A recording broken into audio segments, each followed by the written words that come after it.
నా రికార్డ్స్ అన్ని ఒరిజినల్, నా కలెక్షన్స్ అన్ని ఒరిజినల్, నా రివార్డ్స్ అన్ని ఒరిజినల్, నా అవార్డ్స్ అన్ని ఒరిజినల్.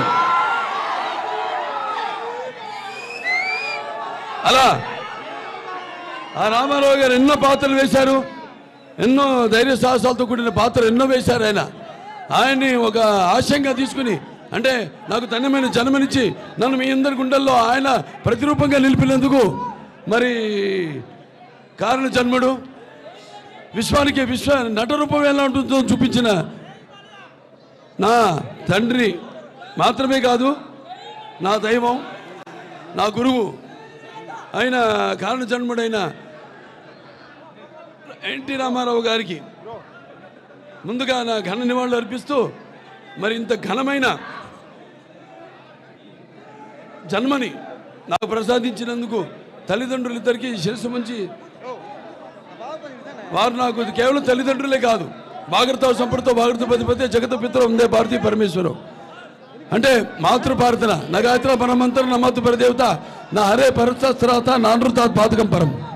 అలాగే పితృపార్థన యస్మా పార్థివదయ ప్రాతుర్పదన భగతి గురుణ సంతృమాంసి శాస్త్రం తస్మై సర్వజ్ఞ మూర్తి అయి పిత్రే. అలాగే వాళ్ళకు తెలుగు జాతి, తెలుగు అన్న 3 అక్షరాలు, ఎన్టీఆర్ అన్న 3 అక్షరాలు. ఎన్ అంటే కేవలం నందమూరి తారక రామారావు నందమూరి మాత్రమే కాదు, ఎన్ అంటే నటనాలయం, ఆయన ఇల్లే ఒక నటనాలయం, అందులో ఆయన ఒక నటరాజనరావు సింహుడు. టీ అంటే తార మండలంలోని తారక ధ్రువ తారకుడు. ఆర్ అంటే రాజర్షి రారాజు రాజకీయ దురంధర యుగంధరుడు రమణీయ రమ్య కమనీయ సౌమ్య గుణదాముడు. అందుకే ఆయనందరి గుండెల్లో మెండుగా ఉండి నేను ఎప్పుడు మీకు అండగా ఉంటానని చెప్పి ఆరాధ్యుడైనాడు. మరి ఆయన కొడుకుగా ఇవాళ రామారావు గారిని గుర్తు చేస్తున్నాను. అంటే అది నా పూర్వజన్మ సుకృత. ఎన్నో జన్మల, ఒక్క జన్మ కాదు, ఎన్నో జన్మల పూర్వజన్మ సుకృతంగా భావిస్తున్నాను. ఒక బ్రాహ్మణుడుగా పుట్టాలంటే ఎన్నో జన్మల పుణ్య ఫలం అంటారు.